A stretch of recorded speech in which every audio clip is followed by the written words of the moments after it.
up, everyone? I'm your female otaku, and I'm here to review episode 8 of Little Witch Academia, and another fun episode once again, only this time with a ton of goddess, best girl, Sucy.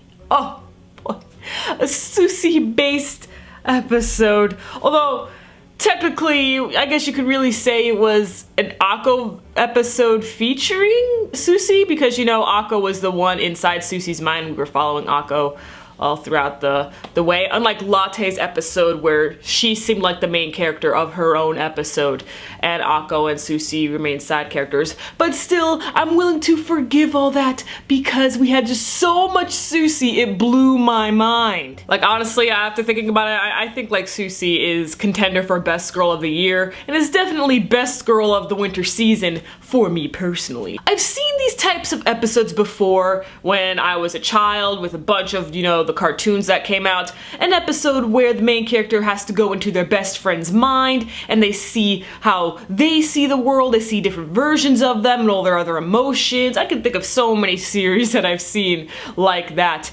Heck, I can even name a few adult cartoons that have done the same thing. But what made this episode different from all of its predecessors is the fact that they mention about that it is okay to suppress or ignore some emotions or some desires. That was very interesting. I've never seen that done before, like ever. The fact that, you know, Sucy has a couple of, you know, teeny tiny desires or little emotions that sprout here and there, and it happens with all of us, you know, like maybe you have that one small tiny desire to check out a yaoi or yuri anime, or that small tiny desire to maybe change yourself for the better and stop watching anime.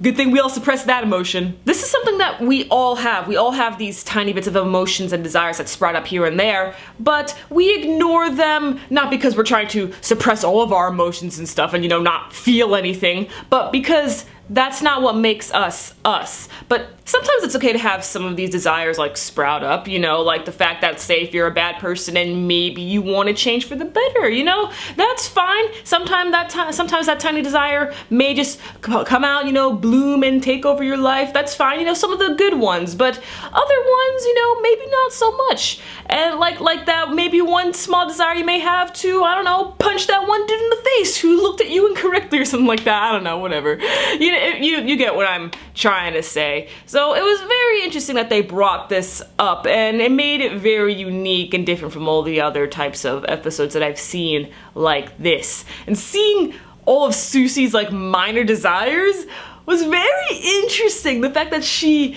had like this one thought of getting into or like emulating Western celebrities, so, you know, like Scarlett Johansson, things like that, you know, like our like celebrities in America, or this one desire to read the one book that Latte's into, Nightfall, I think it was called.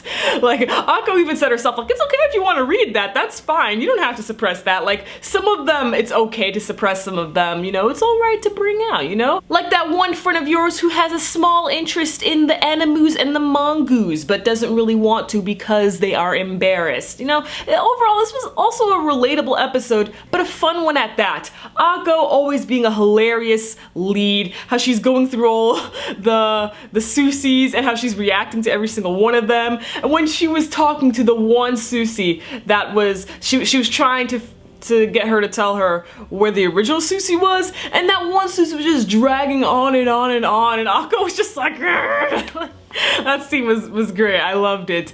Overall, it was a great episode. Had so much fun with all of the Sucys. Hopefully we will get an episode where Sucy dominates the episode and becomes the main character of that episode. That'll probably happen down the line, considering the fact that we have 24 episodes, so we've got time. But for now, again, a really fun episode, and I cannot wait for next week. So let me know your thoughts on this episode. I'm your female otaku. Sayonara.